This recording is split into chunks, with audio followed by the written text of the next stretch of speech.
তদেন্তরঙ্গং শ্রীকৃষ্ণ চৈতন্য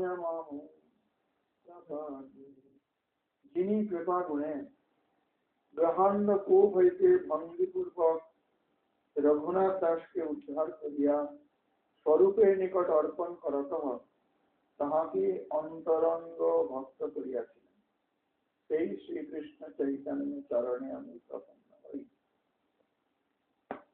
অনুবাদে এই শ্লোকের আমাদের পরম গুরুদেব প্রভুপাদ অন্বয় করেছেন সেটা বোঝে। প্রত্যেকটা পরিচ্ছেদের প্রথমে একটা শ্লোকে সমস্ত পরিচ্ছেদের কথা বলা হয় সংক্ষেপে, সেই জন্য ওটা খুব তাৎপর্যপূর্ণ। এটা শ্রী চৈতন্য চরিতামৃত অন্তর্নিধান ষষ্ঠ পরিচ্ছেদ। यहा चैतन्य देव जिनि ये चैतन्य देव कृपा गुणे ही अनुकंपा वितरणे ही कृपा गुणे द्वारा कृपा गुणे द्वारा ये माने कि कृपा गुणे का बोलते ना कि अनुकंपा वितरण करे, कृपा वितरण करे কুগৃহান্ধকূপা গৃহ অন্ধকূপ এতটুকুই না, আবার বলছেন সেটা কু আর একটা বিশেষ কুগৃহ অন্ধকূপা কু কুৎসিতং পুং স্ত্রী পুত্রাদি কথা বহুলং গৃহমেব অন্ধকূপম। তাহলে কুগৃহটাকে অন্ধকূপ বলছেন কেন? কুগৃহ কি সেটা বলছেন কুগৃহান্ধকূপা, কুগৃহান্ধকূপ হইতে। তো কুগৃহটা কি না, যেখানে কুৎসিত পুরুষ স্ত্রী পুত্র আদি কথা বহুল বাহুল্য বিশেষ রূপে এই কথাগুলোরই আলোচনা হয়, সেটা হচ্ছে সেই হচ্ছে কুগৃহ, সেটা হচ্ছে অন্ধকূপ। অন্ধকূপ মানে নির্গমন পথরহিত হয়। অন্ধকূপে কেন জীব পড়ে? বলছে জঙ্গলের মধ্যে মাঝে মাঝে কূপ থাকে শুকনো, জল টল নেই, তো জল নিতে যায় না, ওপরে গাছপালা হয়ে যায়, ঘাস চাষ। তো দূর থেকে কোনো বন্য প্রাণী হরিণ আদি যদি মনে করে ওইখানে খুব ঘাস টাস আছে, একদম সবুজ সবুজ ঘাস দেখা যাচ্ছে, বড় বড় গাছ পাতা টাতা খেতে এসে ওর মধ্যে পড়ে যায়। কি জন্য পড়ে? লোভে এসে পড়ে, ঘাস খাবার লোভে এসে পড়ে। কিন্তু না পায় জল আর না পারে বেরোতে, কেননা কূপের মধ্যে পড়ে গেছে, দুধ দুধ করে ঘাসও পায় না, জলও পায় না, আস্তে আস্তে ওইখানকার জীবন বলে অন্ধকূপ নির্গমন পথরহিত। একবার পড়ে গেলে সেখান থেকে বেরোনোর উপায় নেই। হ্যাঁ, উপায় আছে, যদি বাইরে থেকে কেউ কৃপা করে সাহায্য করে থাকে, তাই তো দড়ি দিয়ে তুলে বেঁধে বা কোনোভাবে, তাহলে না হলে নিজের থেকে ওঠার কোনো উপায় নেই। বুঝতে পেরেছ? নিজের থেকে ওঠার উপায় নেই। নির্গমন পথরহিত। কুগৃহ হলো অন্ধকূপ, তার মানে একবার সেখানে পড়লে সেখান থেকে বেরোনোর কোনো রাস্তা নেই। তাহলে যিনি কৃপা গুণের দ্বারা ওই কুগৃহরূপ অন্ধকূপ থেকে উদ্ধৃত্য ভঞ্জা রঘুনাথ দাসম দাস গোস্বামিনম ভঞ্জা কৌশলেন উদ্ধৃত্য উত্থাপ্য স্বরূপে ন্যস্য অন্তরঙ্গং বিদধে। তাহলে মহাপ্রভুর সম্বন্ধে বলছেন যে শ্রী চৈতন্য মহাপ্রভু পরম করুণাময় গৌর হরি তাকে কৌশলের দ্বারা ওইখান থেকে তুলে নিয়েছিলেন। ওই যে বলছি অন্ধকূপে পড়লে আর ওটা কোথায় থাকে না, তো যদি বাইরে থেকে সাহায্য করে তাহলে হতে পারে, নিজের থেকে বাঁচার উপায় নেই, বেরোবার উপায়। এই যে রঘুনাথ দাস গোস্বামী যে কুগৃহরূপ অন্ধকূপে পড়েছিলেন, সেখান থেকে তাকে উদ্ধৃত্য বঞ্জা রঘুনাথ দাস তাকে করেছিলেন কর্তৃশীলতম কর্ম। এখানে কর্মণি দ্বিতীয় বিভক্তি হয়ে গেছে, রঘুনাথ দাসম ভঞ্জা উদ্ধৃত্য, তার মানে মহাপ্রভুর ঈপ্সিততম কে এখানে? রঘুনাথ দাস গোস্বামী। তাকে উদ্ধার করতে গিয়েছিলেন কৃপার দ্বারা। রঘুনাথ দাস গোস্বামীকে উদ্ধার করে ন্যাস্য স্বরূপে, শুধু উদ্ধার করলেন না গৌরীয় থেকে, স্বরূপ দামোদর গোস্বামীকে সমর্পণ করলেন। ন্যাস্য সমর্পে সমর্প্য অন্তরঙ্গম বিদাতে, শুধু তাই নয়, স্বরূপ দামোদরের হাতে সমর্পণ করলেন। আজ থেকে এই রঘু তোমার, এখন থেকে নাম পড়বে স্বরূপের রঘু। তাকে অন্তরঙ্গ পার্ষদের মধ্যে গণনা করলেন, স্থান দিলেন। অমুম তং শ্রীকৃষ্ণ চৈতন্য, সেই যে শ্রীকৃষ্ণ চৈতন্য যিনি এত কিছু করলেন রঘুনাথ দাস গোস্বামীর জন্য, অহং প্রপত্তি, আমি তা শরণ গ্রহণ করি। শরণং ভজামি, প্রপত্তি মানে কি? শরণং ভজামি। শ্রী রঘুনাথ দাস গোস্বামীকে তো বিলাপ কুসুমাঞ্জলি স্তরে, আর শিল প্রভুপাদ এখানে উদ্ধৃত করে দিয়েছেন যে রঘুনাথ দাস গোস্বামী বিলাপ কুসুমাঞ্জলিতে মহাপ্রভু স্তুতি করেছেন। কিভাবে করেছেন? সোমাং দুস্তর নির্জল মহাকুপাত, সোমাং দুস্তর গেহ নির্জল মহাকুপাত সাধ্য শান্ত দয়াম্বুধি প্রকৃতা স্বৈরিকৃপার পুত্রীত্যাত্ম সরোজ নিন্দিচরণ শান্তং প্রপাদ্য স্বয়ং শ্রীদামোদর সাক্ষাৎ সমহং চৈতন্য চন্দন ভজে। যোমাং দুস্তর অথবা দুস্তর এখানে আছে, গেহ নির্জল মহাকুপাত, একই কথা বলছে। দুস্তর গৃহরূপ যে নির্জল মহাকূপ, অন্ধকূপ, জল নেই, ভেতরে গিয়ে জলও পাবে না, বেরোতেও পারবে না, খাবারও পারবে না, মরে যেতে হবে। সেই নির্জল মহাকূপ রূপ অপার প্রমাণ, ভয়ঙ্কর কষ্টদায়ী পরিশ্রমদায়ী সদ্য শান্ত দয়াম্বুধি প্রকৃত শৈরী কৃপার। কেন? তিনি প্রকৃতিত, তার স্বভাবে এরকম মহাপ্রভু সান্দ্র দয়াম্বুধি, ঘন দয়ার সমুদ্র, পাতলা নয়, ঘন দয়ার সমুদ্র। সমুদ্রের মধ্যে কোনো কোনো জায়গায় কোনো কোনো সমুদ্রের জল লবণ কম থাকে, সেটা হালকা হয়, কোনো কোনো সমুদ্রের জলে লবণ বেশি থাকে, সেটা ভারী হয়। সান্দ্র দয়াম্বুধি, এত দয়া, ঘন দয়ার সমুদ্র। তিনি প্রকৃতিত, স্বভাবেতেই তিনি ঘন দয়ার সমুদ্র। শৈরী কৃপার জুড়ি, নিজের স্বেচ্ছাচারী কৃপার অর্জু, কার প্রতি সেই দড়িটা তিনি দেবেন, ফেলে দেবেন, আর কার দিকে ফেলবেন না সেটা তার ইচ্ছা। শৈরী, কোন নিয়মে তিনি বশবর্তী নাম। এইরকম মহাপ্রভুর কৃপা, অর্থাৎ অহিতুকী কৃপা। শৈরী কৃপা রাজ্যভি, উদ্ধৃত্য আমাকে ওখান থেকে উদ্ধার করে, মানে ওই কূপ থেকে নির্গমন করিয়ে, আত্ম সরজনিন্দি চরণ প্রাপ্তম, নিজের যে চরণ কমল, যেটা সরজ অর্থাৎ কমলের শোভাকেও নিন্দা করে, অর্থাৎ কমলের চেয়ে অতি উৎকৃষ্ট শোভা। মহাপ্রভুর চরণের কাছে কমল নিন্দিত হয়ে যায়। প্রপাদ্য স্বয়ং, নিজেই তার চরণ প্রাপ্ত করিয়েছেন। আর শ্রী দামোদর সাক্ষাৎ, আর দামোদরের হস্তে আমি অর্পণ করেছেন সেই চৈতন্য চন্দ্রের আমি ভজনা করি। এটা ভগবান রাজ্য সঙ্গে। এখন জগৎ বলে নিত্যানন্দ প্রভু কৃপা করে রঘুনাথ মুক্ত করেছেন, সবাই বলছেন, আর দেখাই যাচ্ছে সেটা। তাহলে কবিরাজ গোস্বামী প্রভু কেন বললেন না নিত্যানন্দকে, নিত্যানন্দ প্রভু কৃপা করে রঘুনাথ দাস গোস্বামীকে উদ্ধার করলেন? রঘুনাথ দাস গোস্বামী কেন বললেন না নিত্যানন্দ প্রভু উদ্ধার করেছেন? ওনারা বিলাপ কুসুমাঞ্জলি স্তরে এই কথা বলছেন। আর চৈতন্য চরিতামৃত ষষ্ঠ পরিচ্ছেদে যে প্রারম্ভ শ্লোকে কৃষ্ণদাস কবিরাজ গোস্বামীকে মহাপ্রভু উদ্ধার করেছেন। এটা নিয়ে বিতর্কের বিষয় কিছু নয়। এমনকি বিলাপ কুসুমাঞ্জলি বা রঘুনাথ দাসের কোন স্তবের মধ্যে নিত্যানন্দ প্রভু স্তুতি কোথাও পাওয়া যায় না। আমি সেখানে নিত্যানন্দকে অবজ্ঞা করেছেন না, কেননা মহাপ্রভু হচ্ছেন পঞ্চতত্ত্বাত্মক, অর্থাৎ মহাপ্রভুর পূজা করলে পঞ্চতত্ত্বের পূজা হবে। পঞ্চতত্ত্বাত্মকম কৃষ্ণ এক বচন ব্যবহার করা হয়েছে, বহু বচন না।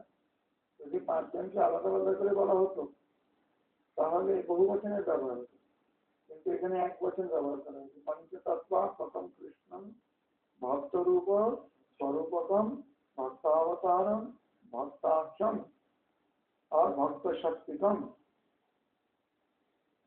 कृष्णम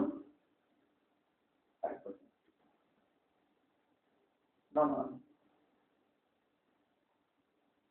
অর্থাৎ নিত্যানন্দ প্রভুর যে কৃপা সেটা মহাপ্রভু তাদের দিয়ে করিয়েছেন। পঞ্চতত্ত্বাত্মক যে গৌরহরি, তিনি নিত্যানন্দ প্রভুরূপে উদ্ধার করছেন, তিনি অদ্বৈত প্রভুরূপে কৃপা করছেন, তিনি গদাধর পণ্ডিত গোস্বামী রূপে দীক্ষা দিচ্ছেন, তিনি সেবা রূপে কীর্তন করছেন। অসুবিধা হচ্ছে বলতে কি এটা? এইটা তো খুব সরল ব্যাপার। সেই জন্য এনারা মহাপ্রভুকে স্তুতি করে। অর্থাৎ মহাপ্রভু এই একই তত্ত্বের মধ্যে তারা নিত্যানন্দকেও দেখছেন, অদ্বৈত প্রভুকেও দেখছেন, গদাধর পণ্ডিত গোস্বামীকে দেখছেন, শ্রীবাস পণ্ডিত। কোন কোন বৈরাগীরা এরকম বলে থাকেন যে এই গৌরী আমার নিতাই মানে না, নিতাই পূজা করে না, শুধু মহাপ্রভু পূজা করে। তাহলে তাদের উদ্দেশ্যে আমি এই কথা বলতে পারি, তাহলে নরোত্তম দাস ঠাকুর মহাশয় তিনি বলছেন নিতাইয়ের করুণা হবে ব্রজে রাধা কৃষ্ণ করে। যখন তিনি বিগ্রহ প্রতিষ্ঠা করলেন কেতুলিতে মহা মহোৎসব করে, সেখানে স্বয়ং জাহ্নবা মাতা উপস্থিত ছিলেন নিত্যানন্দ প্রভুর শক্তি। সেখানে তিনি নিত্যানন্দ বিগ্রহ প্রতিষ্ঠা করেননি, তাহলে তিনি নিত্যানন্দ চরণ অপরাধ করলেন? কেন? তো মহাপ্রভু রাধা কৃষ্ণ। সনাতন গোস্বামী ইঙ্গিতলয়ে মহাপ্রভু প্রতিষ্ঠা করেন, নিতাই তো পরে। রূপ গোস্বামী গোবিন্দদেবের পাশে মহাপ্রভু আছে। সেই আদর্শে আমাদের পরম গুরুদেব বেশিরভাগ জায়গাতেই মহাপ্রভু রাধা কৃষ্ণ স্থাপন। কারণ মহাপ্রভুর মধ্যেই পঞ্চতত্ত্ব উপদেশন করেন, এটা তো নয়। জগতের এক প্রকৃষ্ট পঞ্চতত্ত্ব আছেন, কিন্তু বেশিরভাগ জায়গায় যে মহাপ্রভু রাধা কৃষ্ণ বিগ্রহ প্রতিষ্ঠা করা হয়, সেটা ওই পূর্ব আচার্যদের পথ ধরেই তারা করেছেন। যাই পূজা করতে অসুবিধা নেই, কিন্তু মহাপ্রভুর মধ্যেই যখন পঞ্চতত্ত্বের পূজা হয়ে যায়, সেই জন্য এখানে রঘুনাথ দাস গোস্বামীও মহাপ্রভুকেই বলছেন যে উনি আমার উদ্ধার করেছেন। কৃষ্ণদাস কবিরাজ গোস্বামী বলছেন মহাপ্রভু তাকে উদ্ধার করেছেন। জয় জয় শ্রী চৈতন্য জয় নিত্যানন্দ,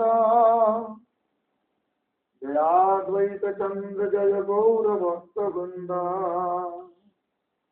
এই মতো গৌরচন্দ্র ভক্ত গণসঙ্গে লীলা চলে নানা লীলা করে নানা রঙ্গে।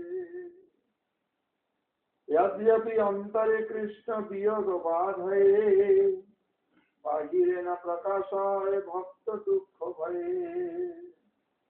মহাপ্রভু লীলা চলে লীলা করছেন, বিভিন্ন ভক্তদের সঙ্গে বিভিন্ন প্রকারের লীলা মেতে রয়েছেন। যদিও অন্তরে কৃষ্ণ বিয়োগ বাধায়, অর্থাৎ ওই যে রাধা ভাবটা উনি আস্বাদন করছেন, কৃষ্ণই তিনি, সেই রাধারানীর যে বিরহ ভাব সেটা ওই কৃষ্ণের হৃদয়ে এসেছে মহাপ্রভু রূপে। মহাপ্রভু রূপী যে কৃষ্ণ, সেই কৃষ্ণ হৃদয়ে তো কৃষ্ণ বিয়োগ তাকে দুঃখ দিচ্ছে, কিন্তু বাইরে প্রকাশ করছেন না, কেননা ভক্তরা দুঃখ পাবেন না।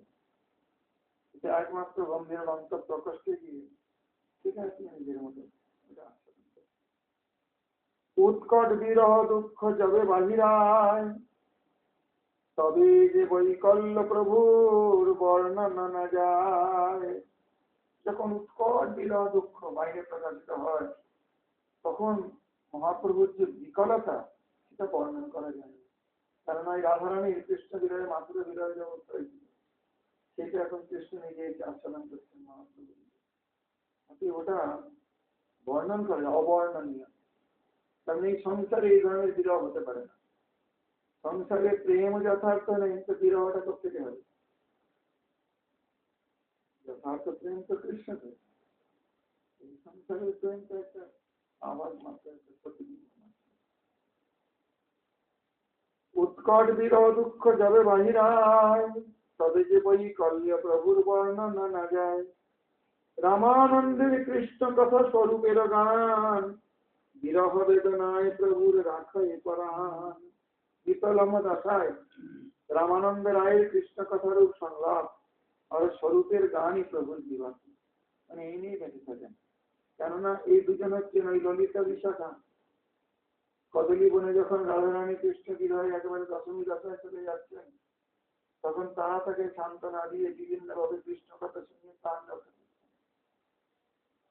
ভ্রমর গীতে বর্ণনা আছে, দেখো ভ্রমর রাধারানী বলছেন চিত্ত জলবে যে তোমার প্রভুর সঙ্গে আর কোনো মতলব আমরা রাখবো না, কিন্তু তার কথাটা আমরা ছাড়তে পারছি না, তার কথাটা আমরা দেখতে পাচ্ছি। ওই বিরহে যেরকম রাধারানীর এই বিরহ দুঃখকে প্রশমিত করার জন্য কৃষ্ণ কথাই একমাত্র ঔষধি ছিল, সেই ললিতা বিশাখা এখন স্বরূপ দামোদর রায় রামানন্দ রূপে গৌর লীলায় ওই কৃষ্ণ বিরহে ব্যথিত কৃষ্ণের বিরহ দুঃখ প্রশমন করছে।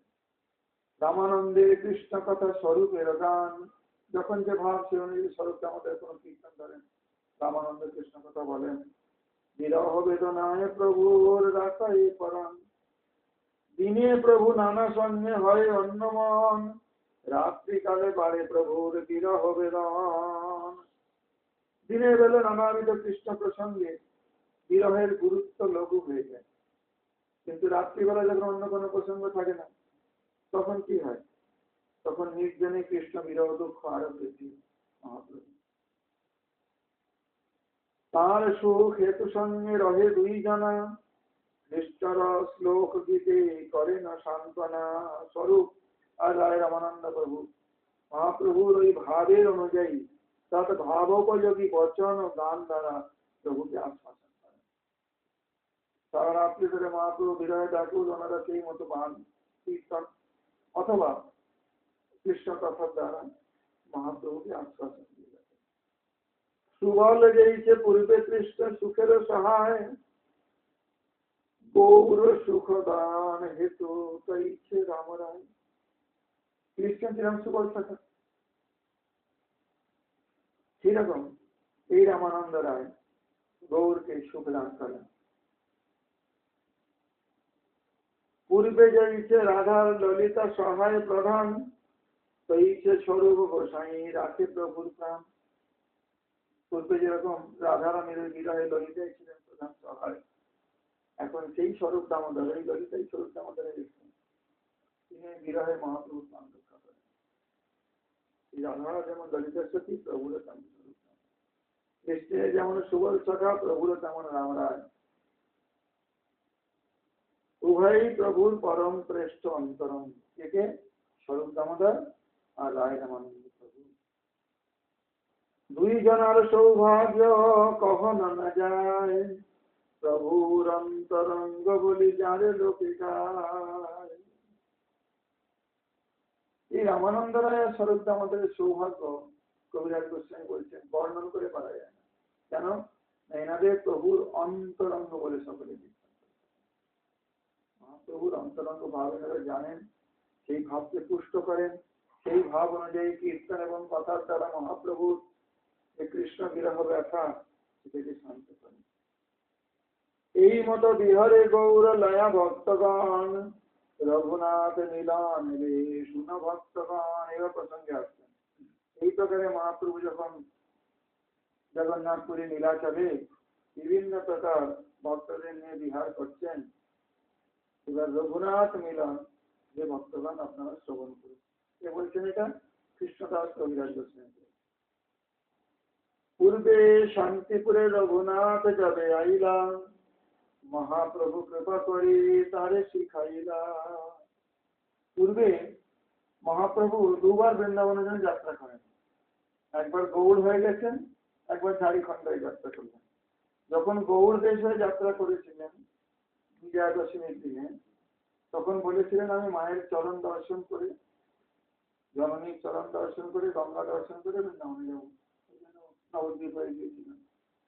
কিন্তু কানাই নাথসভা থেকে ফিরে আসেন, কেননা সনাতন গোস্বামী ওনাকে বললেন রামকেলিতে যার সঙ্গে লোক এই এত লক্ষ জন লক্ষ কোটি বৃন্দাবন যাইবারই নহে পরিপাটি সংকেতে বললেন যে এত লোক নিয়ে বৃন্দাবন যেতে পারবে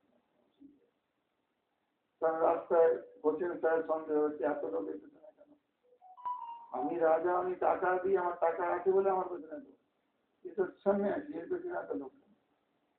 যাই হোক, এখন কার কখন কি ভাব হয় রাজাদের, বিভিন্ন ছোট ছোট রাজার মাঝখানে মাঝখানে রাজত্ব ছিল। তো মহাপ্রভু কানাইয়ের নাটশালা দর্শন করে ওইখান থেকে ফিরে গিয়েছিল। ফিরে আসেন কোথায় প্রথমে? শান্তিপুরে। আর রঘুনাথ দাস গোস্বামী ওই কৃষ্ণপুর, হুগলিতে এখন বর্তমানে বোধ হয়, সপ্তগ্রাম থেকে ওই গিয়েছেন শান্তিপুরে মহাপ্রভুকে দর্শন করতে। তখন পূর্বে কানাইয়ের নাটশালা হয়েছে পুরী প্রত্যাবর্তন পথে। মহাপ্রভু যখন কানাই নাটশালা দিয়ে পুরী থেকে ফিরে গেলেন, না এবার বৃন্দাবন যাবো না, এরপরে একজন নিয়ে যাবো অথবা একাই যাবো, তখন শান্তিপুরে এসে অদ্বৈতের বাড়িতে ওই সময় রঘুনাথ দাস গোস্বামী তার সঙ্গে। পূর্বে শান্তিপুরে রঘুনাথ যবে আইলা, महाप्रभु कृपा करे तारे सिखाइला। पहले जैसे शांतिपुर में रघुनाथ जी आए महाप्रभु से मिलने के लिए, दर्शन करने के लिए, प्रणाम करने के लिए, महाप्रभु कृपा करे ताके শেখালেন। কি শিখিয়েছিলেন, কি বলেছিলেন মহাপ্রভু? শান্তিপুরে যখন রঘুনাথ দাস করছেন তো মহাপ্রভুর চরণে প্রণাম করলেন, বললেন কি হও রঘুনাথ, না হও বাতুল, ক্রমে ক্রমে পাইল ভব সিন্ধুকুল, অন্তরে নিষ্ঠা কর বাহ্য লোক ব্যবহার, অচিরাত কৃষ্ণ তোমায় করিবেন উদ্ধার। পাগল হয়ে কোনো লাভ নেই, বাতুল হয়ে না, অন্তরে নিষ্ঠা করো, বাইরে লোক ব্যবহার করো, অচিরাত, দেরি হবে না, খুব শীঘ্রই কৃষ্ণ তোমাকে উদ্ধার করবে। প্রভুর শিক্ষাতে তেহ নিজে ঘরে যায়, মরকট বৈরাগ্য ছড়ি হইলা বিষয় প্রায়। তো মহাপ্রভুর এই শিক্ষা লাভ করে রঘুনাথ দাস গোস্বামীকে ঘরে চলে এলেন, এসে মরকট বৈরাগ্য করলেন না, অর্থাৎ বাইরে বৈরাগ্য দেখাচ্ছে ভেতরে ভোগ বাসনা তা নয়, ভেতরে বৈরাগ্য বাইরে বিষয় পায় দেখাচ্ছে, উল্টো। মরকট বৈরাগ্য মানে বাইরে বৈরাগ্য দেখাচ্ছে, ভেতরে বিষয় বাসনা পুরো আছে। আর মরকট মানে কি? বাঁদর গুলো গাছে বসে থাকে, ল্যান্ড হয়ে গাছ পাতা খায়, ফল টল খায়, দেখে মনে হয় কত বড় হয়ে যায়, তো ভয়ানক কামক, ভয়ানক বিষয়। তো বাইরে তো বৈরাগ্য আছে কিন্তু ভেতরে বিষয়, কিন্তু রঘুনাথ কি করলেন? অন্তরে নিষ্ঠা করুন, হৃদয়ে তো বৈরাগ্য কিন্তু বাইরে লোকদৃষ্টিতে বিষয়ী চালিলেন। মরকট বৈরাগ্য ছড়ি হইলা বিষয়ী প্রায়, বিষয়ী হলেন না কিন্তু বিষয়ী প্রায়, দেখে লোকে মনে করবে খুব বিষয়ী, কারণ ওনার বাবার বিরাট সম্পত্তি, সপ্তগ্রামে 20 লক্ষ মুদ্রার ঈশ্বর, বছরে তাদের রোজগার হচ্ছে 20 লক্ষ স্বর্ণ মুদ্রা। একটা স্বর্ণ মুদ্রা বলতে 1 ভরি করে থাকতো, 20 লক্ষ স্বর্ণ মুদ্রা এখন যদি তাদের বছরে রোজগার হয়, এখনকার দিনে দেখতে গেলে কত বড় ধনী হবে, এইরকম ধনী হবে একমাত্র। বাইরে বিষয়টা তো প্রভুপাদ বলছেন, লোকদৃষ্টিতে বিষয়ী সাজিয়া শ্রী রঘুনাথ ভোগাসক্ত মর্কটের বাহ্য বৈরাগ্য প্রদর্শন নীতির অনুকরণ সম্পূর্ণরূপে ত্যাগ করিলেন। ভোগে আসক্ত মর্কটের মানে বানরের যেরকম বাইরে একটা বৈরাগ্য প্রদর্শন করে, ওরা তাকে কাপড় পরে না, গাছে বসে থাকে, ফল ফল পাতা খায়, এটা অনুকরণ নীতি, যে প্রদর্শন নীতির অনুকরণ করা সেটা ছেড়ে দিলেন, সম্পূর্ণ ত্যাগ করলেন। ভেতরে ভেতরে বৈরাগ্য, বাইরে কিন্তু বিষয়। ভিতরে বৈরাগ্য, বাহিরে করে সর্বকর্ম, দেখি এত মাতা পিতা আর আনন্দিত মন। ভেতরে বৈরাগ্য করছেন, বাইরে সব বিষয় কর্ম করছেন, বিরাট সম্পত্তি তাদের। তারা ছিলেন মজুমদার। মজুমদার টাইটেলটা দিত, এটা কিন্তু বাংলা শব্দ নয়, সংস্কৃত নয়, উর্দু শব্দ। আর্মি ফার্স্ট মজুমদার মানে যে রাজার হয়ে ট্যাক্স কালেকশন করে। এখনো বাংলায় অনেক মজুমদার পদবি পাওয়া যায়, তাদের দুর্গপুরে সেই মজুমদার পদবি। ওখানে সপ্তগ্রামে তখন বিরাট বন্ধ হচ্ছিল, বাণিজ্য হতো ওখান থেকে, জাহাজ টাহাজ হতো। তো প্রচুর ট্যাক্স আদায় হতো। তো কিছুটা পার্সেন্টেজ যে আদায় করবে তার থাকবে, বাকিটা ওই বাচ্চার কাছে, তখন মুসলিম বাচ্চা ছিল, তাকে জমা দিতে হবে। তো ভিতরে বৈরাগ্য, বাহিরে করে সর্বকর্ম, দেখিয়া তো মাতা পিতা আর আনন্দিত মন। ভিতরে বৈরাগ্য, বাইরে সর্বকর্ম। মাতা পিতা খুব আনন্দিত যে না, ছেলেটা এবার বিষয়ের দিকে মন দিয়েছে। মথুরা হইতে প্রভু আইলা, বার্তা যাবে পাইলা, প্রভু পাশ চলিবারে উদ্যোগ করিলা। এখন ওখান থেকে খবর নিচ্ছেন যে মহাপ্রভু তো আবার শান্তিপুর থেকে ফিরে গেলেন পুরী ধামে। পুরী ধাম থেকে পরে ঝাড়খণ্ডের রাস্তায় মথুরা গিয়েছেন বৃন্দাবন দর্শন করতে। বৃন্দাবন থেকে যখন ফিরে আসছেন, ফিরে এসেছেন পুরীতে, রঘুনাথের লোক তো খবর দিতে থাকে। তখনকার দিনে মোবাইল ছিল না, চিঠিপত্র খুব মুশকিল ছিল বানানো, পত্র বাহক পাঠাতে হতো। তো লোকের মাধ্যমে তখন খবর নিতে হতো যে কি হচ্ছে, খবর দেওয়া ওইভাবে। রঘুনাথ দাস বলছেন যে ধনী লোকের ছিল, তার লোকের অভাব নেই। সেই জন্য মথুরা থেকে যখন আগত প্রভু মথুরা থেকে ফিরে এলেন পুরীতে, তখন রঘুনাথ ব্যাকুল হয়ে গেলেন, প্রভু পাশ চলিবারে উদ্যোগ করিলা। কি করে মহাপ্রভুর কাছে আমি যেতে পারি এই চেষ্টা করছেন, যে মহাপ্রভু তখন পুরীতে ছিলেন বৃন্দাবন দর্শন। এখন এদিকে একটা সমস্যা হয়ে গেছে, সপ্তগ্রামের মছলেন চৌধুরী নবাবের উজিরের সাহায্যে সপ্তগ্রাম অধিকার। নবাবের যে লোক ছিল মুসলিম, মানে মুসলিম চৌধুরী, চৌধুরী মুসলিমদেরও সরকারের পদবি থাকে না। সে নবাবের উজিরের সঙ্গে সাহায্য নিয়ে সপ্তগ্রাম অধিকার করে। উজির মানে হচ্ছে মন্ত্রী, পার্টি করতে বলা। উজিরে আজম মানে প্রধানমন্ত্রী।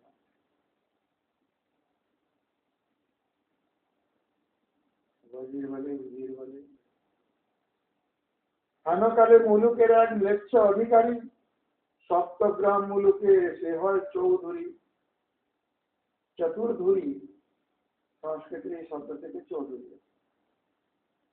তো চৌধুরীটাকে ওরা ব্যবহার করতে, এরা চৌধুরী মানে এরা ওখানকার একটা অফিসার মতো, যেরকম আইএএস অফিসার থাকে, তারপর দায়িত্ব থাকে কিছুটা জায়গার প্রশাসনের দায়িত্ব থাকে, যেরকম আইএএস অফিসারের প্রতি একটা এলাকার প্রশাসনের দায়িত্ব থাকে না, তখন যেমন চৌধুরীদের উপর একটা একটা এলাকার দায়িত্ব দেওয়া হয়। চৌধুরী এখন বলে না আমরা চৌধুরী, মানে তারা আইএস, মতো আইএস বলছে, এখন আইএস বলা হয় ওদের। ওটা বললে, উদাহরণটা দিলে বুঝতে পারা যায় ব্যাপারটা। তখন ছিল চৌধুরী, তাই যেটা ম্যাজিস্ট্রেট হয় আর কি কিছু পদ আছে, তখন এরকম সব। যেরকম আইএএস অফিসারের প্রতি একটা এলাকার প্রশাসনের দায়িত্ব থাকে না, তখন যখন চৌধুরীদের উপর একটা একটা এলাকার দায়িত্ব দেওয়া হতো। চৌধুরী এখন বলে না বড়া চৌধুরী বন রা হ্যায়, মানে তারা আইএস মতো আইএস বলছে, এখন আইএস বলা হয় ওদের। ওটা বললে, উদাহরণটা দিলে বুঝতে পারা যায় ব্যাপারটা। তখন এরকম সব ছিল। এই চৌধুরী ম্লেচ্ছ অধিকারী, মুসলিম অধিকারী মানে অফিসার বলে এখন এগুলোকে, অফিসারের হিন্দিতে অধিকারী বলা হয় জানিস। হিরণ্যদাস মুলুক লীল মকরারি করিয়া, তার অধিকার গেল মরে সে দেখিয়া। এখন সে সপ্তগ্রাম মুলুকের চৌধুরী, কিন্তু মজুমদার হচ্ছে হিরণ্য দাস, গোবর্ধন দাস। তো মকরারি করিয়া মানে স্থায়ী রূপে বন্দোবস্ত করিয়া, ইজারা, লিখিত ভাবে। হিরণ্য মজুমদার যখন সপ্তগ্রামে লিখিত ভাবে মজুমদার হলেন, ওখানকার ট্যাক্স আদায়ের দায়িত্ব নিলেন, উনি সরকারকে পে করবেন, এতটা পার্সেন্টেজ ওনার থাকবে। এটা যখন করলেন, ও জ্বলে পুড়ে মরছে, তার অধিকার গেল। তখন আর চৌধুরীর ওখানে চৌধুরীগিরি চললো না। চৌধুরী মনে করলো, এই দেখো এই বেটা হিরণ্য দাস এলাকাটা নিজের এতে নিল, অধিকারে নিল। সে এবার বলছে কি করে একে জব্দ করা যায়। 12 লক্ষ দেয় রাজায়, সাধে 20 লক্ষ, সে তুরুক কিছু না পায়া হইল প্রতিপক্ষ। তুরুক বলা হয় তুর্কির লোককে। তুর্কিরা মুসলিম সাম্রাজ্যের খুব বিস্তার করেছিল তুর্ক থেকে একসময়। তো সব যে মুসলিম তুর্ক তা নয়, কিন্তু কিছু তুর্কি থেকে এসেছিল তখনকার দিনে। সেই জন্য তুরুক বলে অনেক জায়গায়, তুরুক। চৈতন্য চরিতামৃতে এই শব্দটা প্রয়োগ করে, তুরুক। মুসলিমদের অনেক সময় তুরুক বলে উল্লেখ করা হয়েছে। তুরুক বলতে অ্যাকচুয়ালি তুর্কির লোক। এখন যে তুর্কি একটা দেশ আছে, ইউরোপ আর এশিয়ার মাঝামাঝি জায়গায় আছে। হিরণ্যরাজ মুলুক লীল মকররি করিয়া, তার অধিকার গেল মরে সে দেখিয়া। ওই যে চৌধুরী মুসলিম, ও জ্বলে পুড়ে মরছে, কি করে জব্দ করা যায়, আমাদের এটা নিয়ে নিল।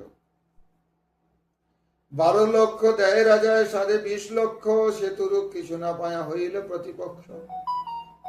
আর হিরণ্য গোবর্ধন মজুমদার ওখান থেকে 12 লক্ষ স্বর্ণ মুদ্রা ট্যাক্স আদায় করতেন। 20 লক্ষ স্বর্ণ মুদ্রা, আর 12 লক্ষ দিতেন বাদশার কাছে, তাদের থাকতো 8 লক্ষ। তাই তো? এই চৌধুরী কিছু পাচ্ছে না, সে কিছু কামাতে পারছে না, সে মরছে।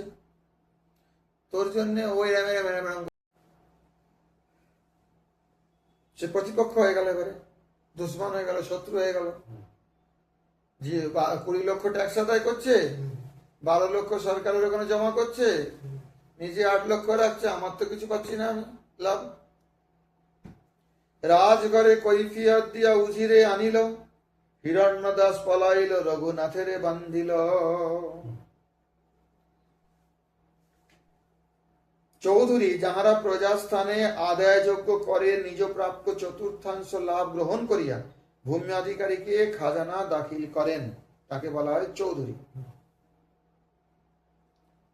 4%, 4% নয়, আদায়ের কার্য স্থায়ীভাবে বন্ধ সংগ্রহ করতেন।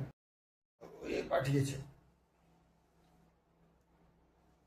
কৈফিয়ত পাঠিয়েছিস, কৈফিয়ত পাঠিয়েছে মানে না, বিবরণ পাঠিয়েছে। উজিরকে আনেছে, মন্ত্রীকে সেখান থেকে ডেকে এনেছে, যেখানে এরকম করাপশন হচ্ছে, এটা হচ্ছে বিবরণ পত্র করা, রিপোর্ট বলতে পারো। এখানে কৈফিয়ত বলতে রিপোর্ট। এখন এ তো অফিসার ওখানকার, রাজা, মুসলিম মানুষ, তো রিপোর্ট দিতেই পারে।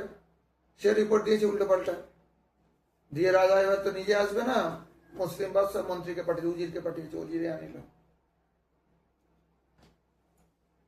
হিরণ্যদাস পলাইল রঘুনাথেরে বান্ধিল। হিরণ্য আর গোবর্ধন মজুমদার দেখলে বিপদ আছে, এরা এখন ধরলে বেঁধে নিয়ে যাবে, জেলে রাখবে, কি করবে না করবে ঠিক নেই, তারা পালিয়েছে। আর রঘুনাথ গোস্বামীকে ধরেছে। প্রতিদিন রঘুনাথে করে ভর্সনা, বাপ জ্যাঠারে আনন হে পাহিবে যাতনা। ওই মুসলিম চৌধুরী প্রতিদিন রঘুনাথকে ভয় দেখাচ্ছেন, বাপ জ্যাঠাকে নিয়ে এসো, তাহলে তোমাকে ছাড়বো না। রঘুনাথ তো আর মজুমদার নয়, বাপ জ্যাঠা মজুমদার। তো প্রতিদিন ওকে জেলে রেখে প্রতিদিন এরকম ভাবে ভর্সনা করছে। মারিতে আসিয়া যদি দেখে রঘুনাথে, মন ফিরি যায় তবে না পারে মারিতে।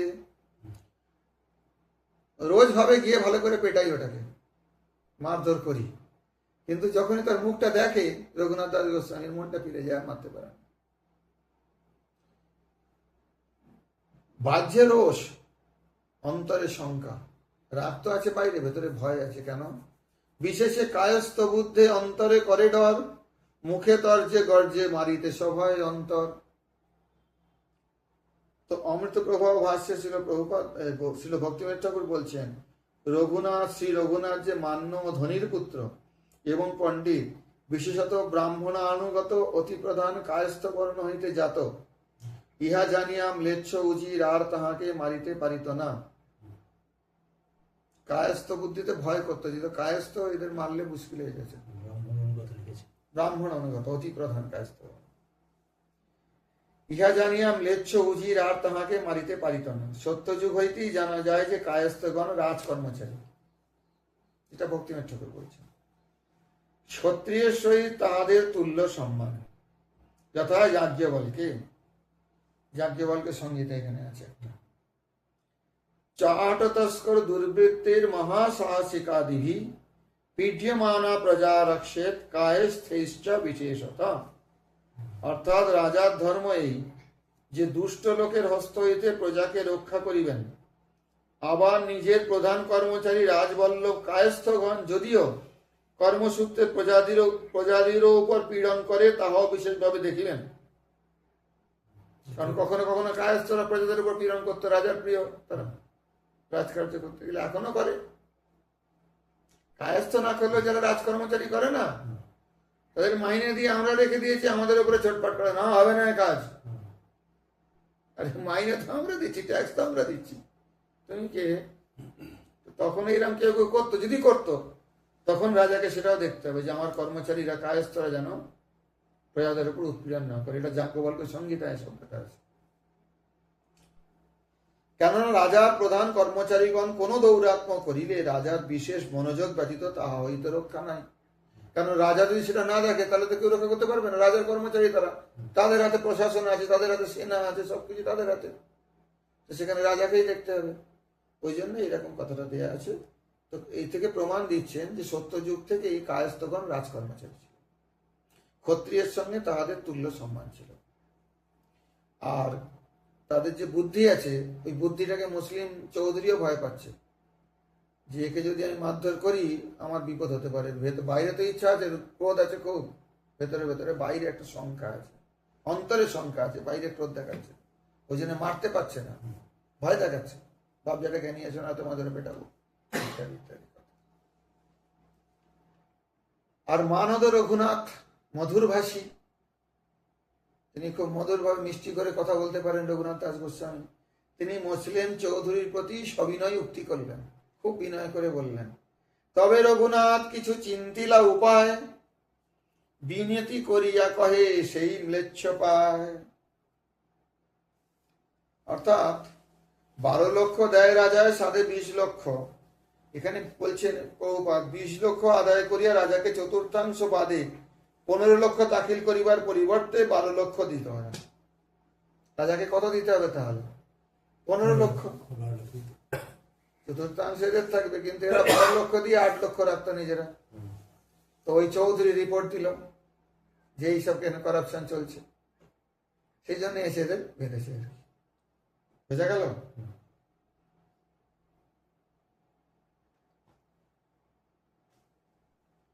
তবে রঘুনাথ কিছু চিন্তিলা উপায়, বিনতি করিয়া কহে সেই ম্লেচ্ছ পায়।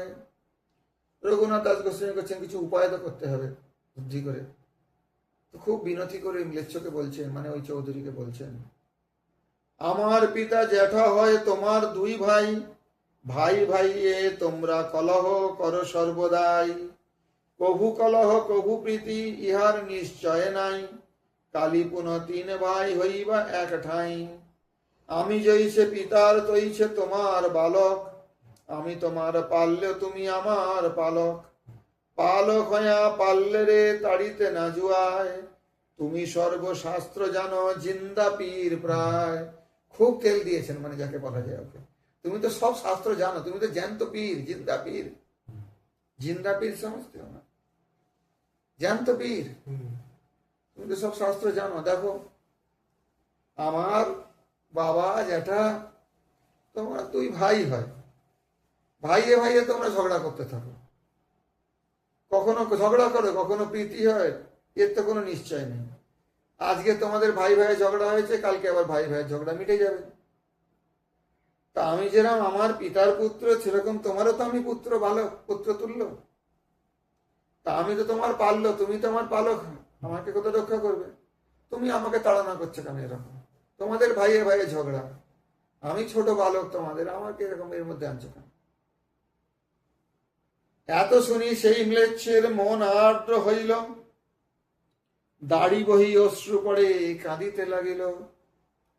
আর এতটা শুনে ওই ম্লেচ্ছের মনটা একদম গলে গেছে। এমন মিষ্টি করে বলেছেন রঘুনাথ দাস গোস্বামী, তার দাড়ি থেকে অশ্রু পড়ছে, মানে অশ্রু এখান থেকে পড়ে দাঁড়িয়ে আছে, তো দাড়ি দিয়ে বয়ে গেছে। ম্লেচ্ছ বাজে আজি হইতে তুমি মোর পুত্র, আজি ছাড়াই মোতমা করি এক সূত্র। বলছে আজ থেকে তুমি আমার পুত্র, তোমাকে আমি ছেড়ে দেবো একটা সূত্র করে। সূত্র করে মানে একটা শর্ত করে। উজিরে কহিয়া রঘুনাথে ছাড়াইল, প্রীতি করি রঘুনাথে কহিতে লাগিল। তো উজির তো অর্ডার দিয়েছে বাধ্যে মন্ত্রী, তাকে বলে এই অফিসার রঘুনাথকে চৌধুরী ছাড়িয়ে দিল, জেল থেকে মুক্ত করে দিল। মুক্ত করে দিয়ে প্রীতি করে বলছেন যে তোমার বাবা এই যে হিরণ্যদাস জ্যাঠা, এরা স্বার্থপর আর অর্থলোভী। তোমার জ্যাঠা নির্বুদ্ধি, অষ্টলক্ষ খায়, আমি ভাগি আমারে কিছু দিবারে জুহায়। আরে তোমার জ্যাঠা ওই যে হিরণ্য দাস, ওর বাবার নাম ছিল গোবর্ধন দাস, জ্যাঠার নাম হিরণ্য দাস। জ্যাঠার কোনো পুত্র সন্তান কন্যা ছিল না, ওই একমাত্র।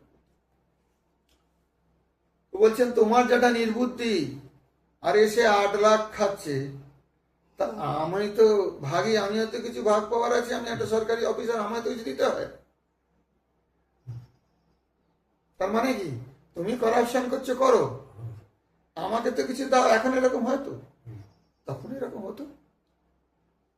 তোমার তো দেওয়ার কথা সরকারকে 15 লক্ষ স্বর্ণ মুদ্রা, সেখানে তুমি 12 লক্ষ দিচ্ছ, 8 লক্ষ নিজে খাচ্ছ। আরে আমিও তো একটা ভাগ পাওয়ার অধিকারী, আমাকে তো কিছু দিতে হয়। তোমার যেটা নির্বুদ্ধি, 8 লক্ষ খায়। সূত্র মানে ছুতা, এখানে সূত্র বলতে তোমার করি এক ছুতা করে তোমায় চড়াবো। ছুতা এটা কোনো একটা এ করে অজুহাত দেখিয়ে উজিরকে বলেছে একে ছেড়ে দেওয়া হবে, ঠিক আছে ছেড়ে দাও। ছেড়ে দিয়ে বলছেন যে দেখো তোমার যেটা নির্বুদ্ধি, তোর বুদ্ধি টুদ্ধি নেই, 8 লক্ষ একা খাচ্ছে, তা আমাকে তো কিছু দিতে হয়। যাও তুমি তোমার জেঠারে মিলাহ আমারে, যে মতে ভালো হয় করুন ভার দিল তারে। যাও তুমি জ্যাঠাকে আমার সঙ্গে দেখা করো, আর যেভাবে ভালো হয় সেভাবে করো, তোমাকে দায়িত্ব দিল, মানে আমি যেন কিছু পাই। রঘুনাথ আসি তবে জেঠারে মিলাইল, ম্লেচ্ছ সহিত বস কহিলা, সব শান্ত হইল। তারপরে একটা কোনো ওদের মধ্যে একটা বোঝাপড়া করে নিল। রঘুনাথ এসে জ্যাঠার সঙ্গে ওই চৌধুরীর একটা বোঝাপড়া করে দিল। হ্যাঁ, ম্লেচ্ছ সহিত বস কহিলা, সব শান্ত হইল। এই মতো রঘুনাথের বৎসরে গেল, 1 বছর কেটে গেল এইসব ঝামেলা। রঘুনাথ তো ভাবছেন মহাপ্রভু ফিরে এসেছেন, মহাপ্রভুকে চলে যায় পুরীতে। 1 বছর চলে গেল, যেতে পারছেন না। এই মতো রঘুনাথের বৎসরে গেল, 2য় বৎসরে পলাইতে মন কইল। এবার 1 বছর যখন কেটে গেছে, 2য় বৎসরে রঘুনাথের মনে আর ধৈর্য থাকছে না, যে না এবারে পালিয়ে যাব, এবারে মহাপ্রভুকে চলে যাব। রাত্রে উঠিয়া কেলা চলিলা পলাইয়া, দূর হইতে পিতা তারে আনিল ধরিয়া। রাত্রিবেলা একলা উঠে চলছেন মহাপ্রভুকে যাবো বলে। তো পিতা যখন জানতে পেরেছেন, লোক পাঠিয়ে দূর থেকে ধরে এনেছেন। এই মতো বারে বারে পলায় ধরিয়া নে, তবে তার মাতা কহে তার পিতা শোনে। বারবার রঘুনাথ দাস গোস্বামী বাড়ি থেকে পালিয়ে যাবেন, মহাপ্রভুর কাছে চলে যাবেন, ঘর গৃহ সব ত্যাগ করে, ওনার এসব ভালো লাগে না, একান্ত কৃষ্ণ ভজন করবেন। আর বারবার তার পিতা তাকে ধরে নিয়ে আসেন। যখন অনেকবার এরকম হয়েছে, তখন তার মাতা কহে তার পিতার স্থানে। রঘুনাথ দাস গোস্বামীর মা জননী, তিনি তার পিতাকে বলছেন, পুত্র বাতুল হইল রাখো বান্ধিয়া, তার পিতা কহে তারে নির্বিণ্য হয়া। মা কি বলছেন তার বাবাকে? রঘুনাথ গোস্বামী মা রঘুনাথের বাবাকে কি বলছেন? গোবর্ধন মজুমদারকে, যে পুত্র বাতুল হইল, মাথাটা খারাপ হয়ে গেছে। বাতুল মানে পুরো পাগল নয়, বাতুল মানে আধা পাগল হয়। বাত ব্যাধি পায়ু যদি বিকার হয়ে যায়, তখন ওই আধা পাগল মতো হয়ে গেল।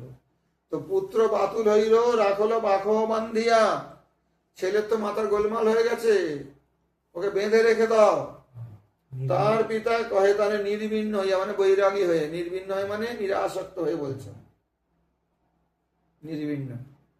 তো পিতা বলছে নিরাসক্ত হয়ে, বলছে বান্ধন, এর চেয়ে বড় বন্ধন কি হতে পারে?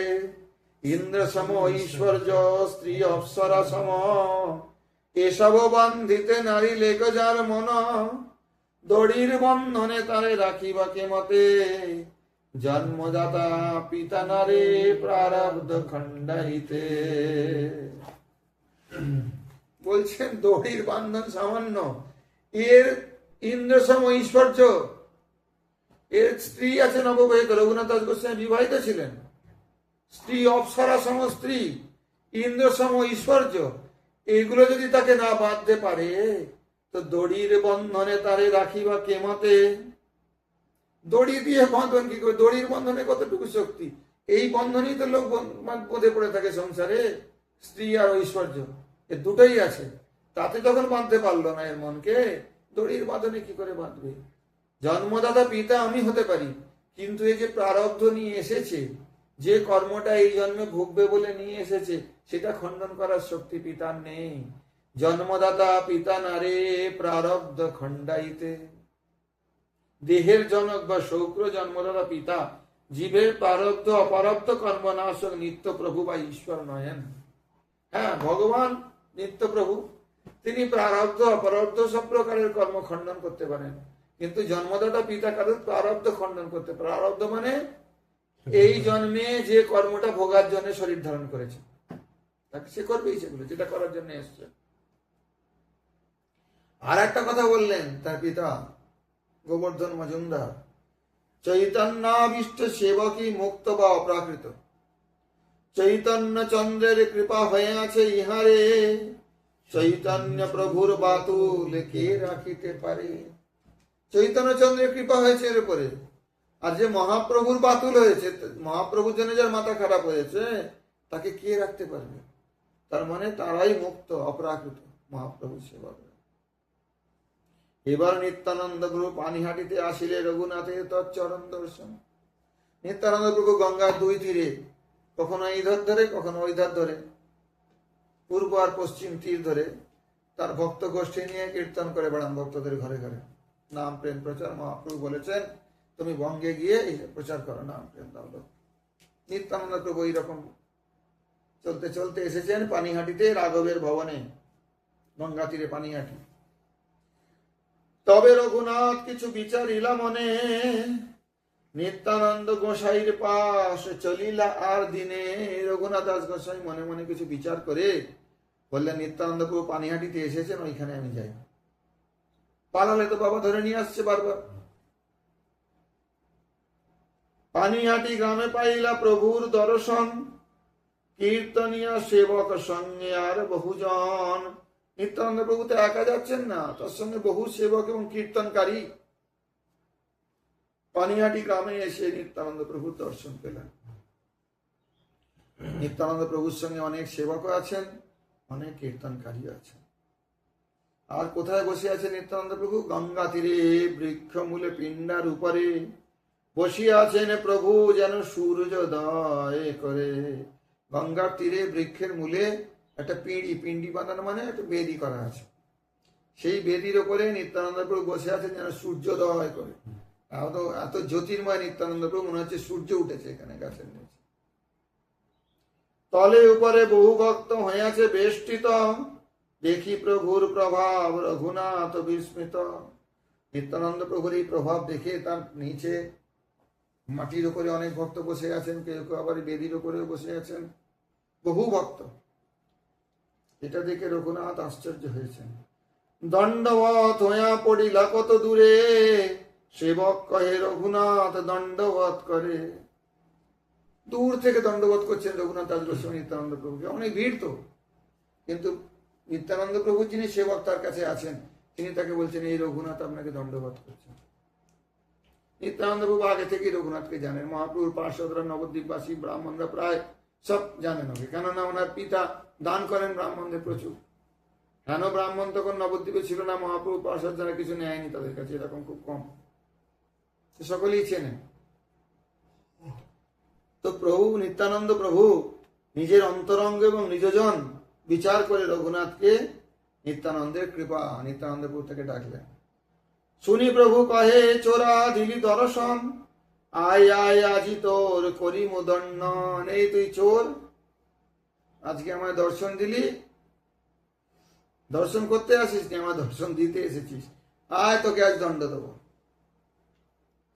প্রভু বলা এতেহ নিকটে না করে গমন, আকর্ষিয়া তাঁর মাথে ধরিলা চরণ। নিত্যানন্দ ডাকছেন, কিন্তু সংকোচ করে রঘুনাথ দাস গোস্বামী তার কাছে যেতে চাইছেন না। তো নিত্যানন্দপুর থেকে টেনে আনালেন অন্য লোককে দিয়ে, এই ধরে নিয়ে এসে ওটাকে নিয়ে এসে তার মাথার উপরে চরণটা দিলেন। নিত্যানন্দপুর আশীর্বাদ এরা মহাপ্রভু কিন্তু চট করে কারণ মাথায় চরণ দিয়েছেন, শোনা যায় কি? দেখেছো কোথাও? কিন্তু নিত্যানন্দ প্রভু করতেন। প্রেমে মত্ত নিত্যানন্দ কৃত অবতার। নিত্যানন্দ প্রভু তার মাথায় চরণ দিয়ে বলছেন, কৌতুকে নিত্যানন্দ সহজে দয়াময়, রঘুনাথে কহে কিছু হয়া সদয়। নিত্যানন্দ প্রভু কৌতুকী, মানে খুব আনন্দ করেন আর কি। তো রঘুনাথকে সদয় হয়ে বলছেন, দণ্ড দিচ্ছি তোমাকে। কি দণ্ড? নিকটে না আহিস চোর ভাগ দূরে দূরে, আজি লাগ পায়াছি দণ্ডিম তোমারে, দধি চিড়া ভক্ষণ করাহো মোর গণে, শুনি আনন্দ হইল রঘুনাথের মনে। আজকের দিনে, এই ত্রয়োদশীর দিনে, জ্যৈষ্ঠ শুক্লা ত্রয়োদশীতে এই ঘটনাটা হয়েছিল। বললেন, তুমি এক কাজ করো, স্বগণের ভোজন সম্পাদনার্থ, অনেক লোকজন আছেন তার সঙ্গে নিত্যানন্দ প্রভু স্বগণ, তাদের ভোজনের জন্য রঘুনাথকে আদেশ রূপ দণ্ড প্রদান, অর্থাৎ দণ্ড মহোৎসব লীলা দ্বারা কি দেখাতে চাইলেন নিত্যানন্দ প্রভু? অর্থশালী ভোগী বিষয়ীর নিত্যানন্দগণ, অর্থাৎ শুদ্ধ ভক্তের সেবাতেই বিত্ত স্বার্থরূপ অনর্থ নাশ ও নিত্য মঙ্গলদয় রূপ শিক্ষা প্রদান। যারা ধনী লোক, তাদের কি কর্তব্য? শুদ্ধ ভক্তের সেবায় অর্থ ব্যয় করা। তাহলে কি হবে? তাদের বিত্ত স্বার্থ দোষ হবে না। বিত্ত স্বার্থ মানে বিত্ত আছে কিন্তু খরচা করতে চায় না, কম খরচা করে সেবায়। ভক্ত লোক বলছেন এটা করলে হবে না। নিত্যানন্দ গণ সহিত সেবা করাতে হবে। নিত্যানন্দ গণ কারা? শুদ্ধ ভক্ত। এটা প্রভু বলে। তাতে কি হবে? বিত্ত স্বার্থরূপ অনর্থ নাশ হবে আর নিত্য মঙ্গল উদয় হবে। এই জন্য আজ নিত্যানন্দ প্রভু সেইটা শিক্ষা দেওয়ার জন্য জগৎকে রঘুনাথ দাস গোস্বামীকে বললেন যে আমাদের এই সকলকে নিকটে না আহিস চোরা ভাগ দূরে দূরে, আজি লাগ পায়াছি দণ্ডি তোমারে, দধি চিড়া ভক্ষণ করাহো মোর গণে, শুনিয়া আনন্দ হইল রঘুনাথের মনে। এটা কি আর দণ্ড? এটা তো পুরস্কার। রঘুনাথের মনে খুব আনন্দ। তো অর্থের অভাব আছে নাকি যে আমার যত গণ আছে দধি চিড়া সকলকে ভক্ষণ করা? স্বগ্রাম হইতে চিড়া মহোৎসবের দ্রব্যাদি আনেন। রঘুনাথ লোক পাঠিয়ে দিলেন, যা আমাদের গ্রামের ঘর থেকে ওখান থেকে ব্যবস্থা করে নিয়ে আসো। সেইখানে নিজ লোক পাঠাইলা গ্রামে, ভক্ষ দ্রব্য লোক সব গ্রাম হইতে আনে। চিড়া দধি দুগ্ধ সন্দেশ আর চিনি কলা, সব দ্রব্য আনায়া চৌদিকে ধরিলা। মহোৎসব নাম শুনি ব্রাহ্মণ সজ্জন, আসিতে লাগিল লোক অসংখ্য গণন। আর গ্রামান্তর হইতে সামগ্রী আনিল, 102 হোলনা আনাইল। হোলনা মানে হচ্ছে মালসা, মৃৎ পাত্র বিশেষ, এটাকে মালসা বলে। এরকম গোল গোল হয় না? মালসা দেখেছিস? এইরকম হয় গোল। মালসা দেখেছ? বড় বড় 200-400, একটা দুটো না, 200-400 মালসা নিয়ে এসছেন। কারণ লোককে দেবে কিসে করে? বড় বড় মৃৎকুণ্ডিকা আনাইল 5-7, এক বিপ্র প্রভু লাগি চিড়া ভিজায় তাতে। এক ঠাঁই তপ্ত দুগ্ধে চিড়া ভিজায়া, অর্ধেক ছানিল দধি চিনি কলা দিয়া। এক জায়গায় গরম দুধে চিড়া ভিজিয়ে চিনি কলা আর দধি দিয়ে সেটাকে ছানিল। আর অর্ধেক ঘনাবৃত দুগ্ধেতে ছানিল। আর যে আর্ধেকটা দুধে ভেজানো ছিল সেটাকে ঘন দুধেতে ছানিল, মানে মেশানো হলো। চাপা কলা চিনি ঘৃত কর্পূর তাতে দিল। চাপা কলা চিনি ঘৃত কর্পূর ধুতি পরি প্রভু যদি পিণ্ডাতে বসিলা, 7 কুণ্ডি বিপ্রতার আগেতে ধরিলা। নিত্যানন্দ প্রভু ধুতি পরে বেদির ওপর বসেছেন, তো ব্রাহ্মণরা এনে 7টা কুণ্ডি অনুষ্ঠান করে। চবুতারা উপরে যত প্রভুর নিজ গণে, বড় বড় লোক বসিলা মণ্ডলী রচনে। আর চবুতারার উপরে মানে বেদির উপরে প্রভুর সঙ্গে যারা সঙ্গী ভক্তগণ নিজগণ বড় বড় লোক যারা, তারা মণ্ডলী করে গোল হয়ে বসলেন নিত্যানন্দ প্রভুর চারিদিকে। কারা কারা? রামদাস, সুন্দরানন্দ দাস, গদাধর, মুরারি, কমলাকর, সদাশিব, পুরন্দর, ধনঞ্জয়, জগদীশ, পরমেশ্বর দাস, মহেশ, গৌরী দাস, হোড় কৃষ্ণ দাস, উদ্ধরণ, দত্ত আদি যত নিজজন, উপরে বসিলা সব কি করে গণন। সবাইকে এক জায়গায় বসাবে না, স্ট্যাটাস আছে। নিত্যানন্দ প্রভু যারা নিজের জন, নিত্য পার্শ্বস্ব গোপাল, তাদের ওখানে বসিয়েছেন।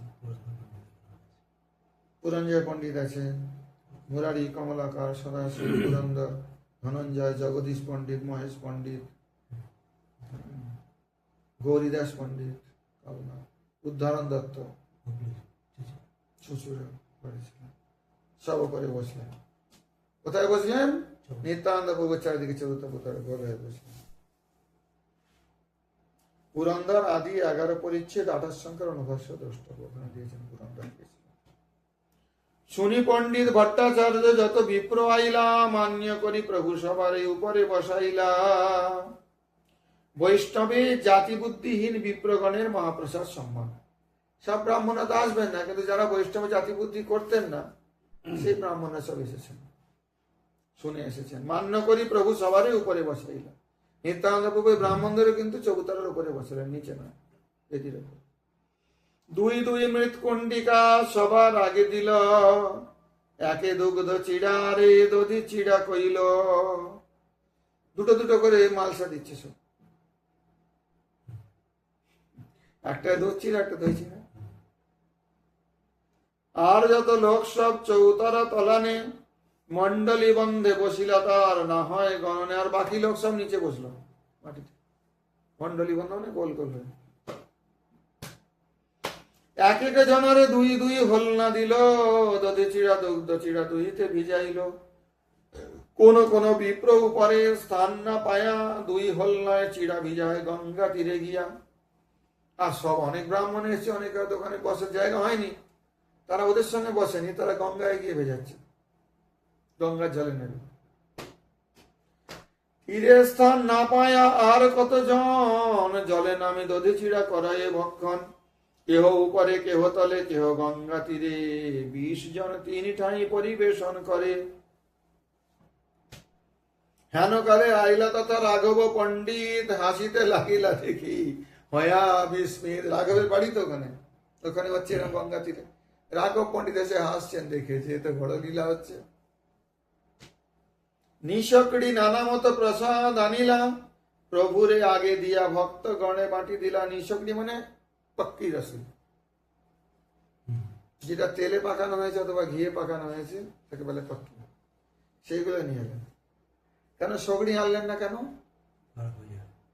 হ্যাঁ, রাস্তা দিয়ে আনলে সগড়িটা অশুদ্ধ হয়ে যাবে, এই সগড়িটা আনা যায়। এটা আগেকার দিনের বিচার ছিল, এখনো আছে। এই যে জগন্নাথ রথে থাকবেন, নিঃসগড়ি ভোগ লাগবে, সগড়ি লাগবে না ভোগ। যে কদিন রথে থাকবেন, রথ থেকে নামলে তখন সগড়ি ভোগ।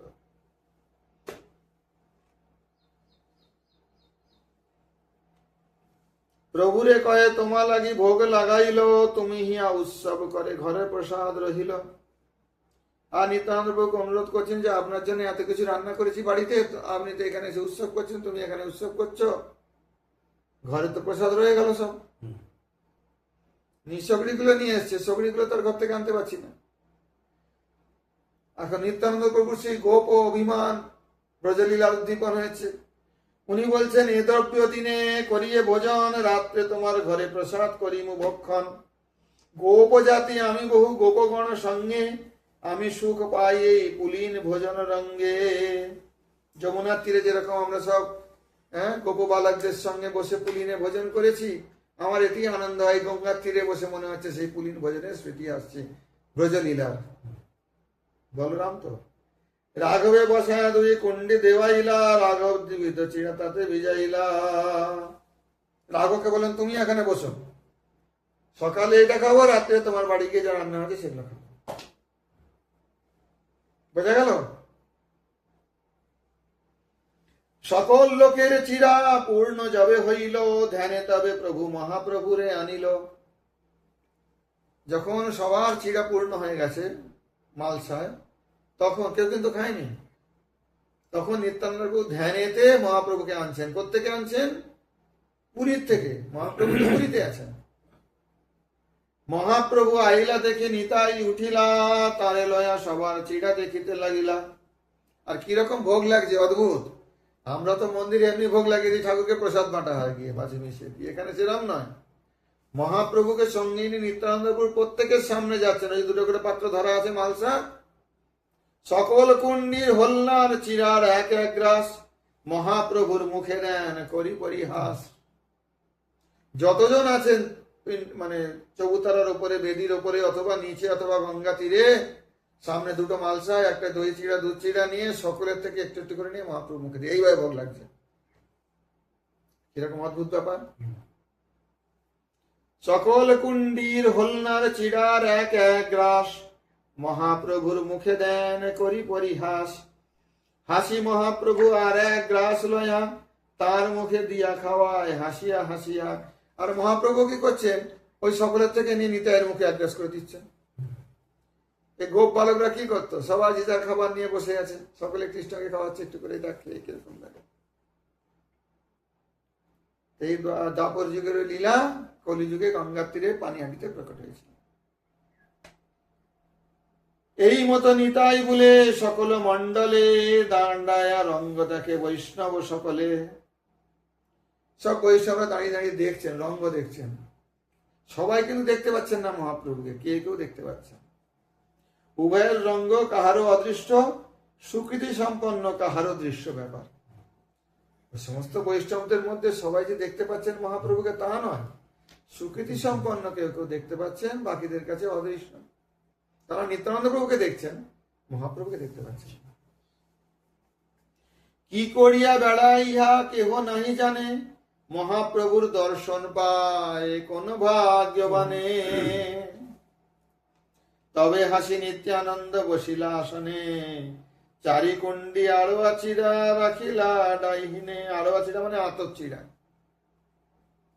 চিড়া একটা সেদ্ধ বোধহয় হয়, একটা আতপ হয়, যাই হোক আতপ চিড়া চারটে কুণ্ডি ওখানে রাখলা। আসন দিয়া মহাপ্রভুরে তাহা বসাইলা, দুই ভাই তবে চিড়া খাইতে লাগিলা। দেখি নিত্যানন্দ প্রভু আনন্দিত হইলা, কত কত ভাবাবেশ প্রকাশ করিলা। আজ্ঞা দিলা হরি বলি করহ ভোজন, হরি হরি ধ্বনি উঠি ভরিল ত্রিভুবন। নিতাই গৌর হরি বল। হরি হরি বলি বৈষ্ণব করাই ভোজন, পুলিন ভোজন সবার হইল স্মরণ। যারা নিত্য পার্শ্বদ ব্রজলীলা, তাদের সেই পুলিন ভোজন দ্বাপর লীলা স্মরণ হলো। নিত্যানন্দ মহাপ্রভু কৃপালু উদার, রঘুনাথের ভাগ্যে এত কইলা অঙ্গীকার। তাহলে রঘুনাথের উপরে দুজনেরই কৃপা হলো। নিত্যানন্দ প্রভু কৃপালু, মহাপ্রভু উদার। রঘুনাথের ভাগ্যে এই সেবাটা স্বীকার করলেন। আজকে এই পর্যন্ত থাক, এরপরে আমরা পরে আরো এই দধিচিরার মহোৎসব তাৎপর্য আলোচনা করব। নিতাই গৌর প্রেমানন্দে হরি হরি বল।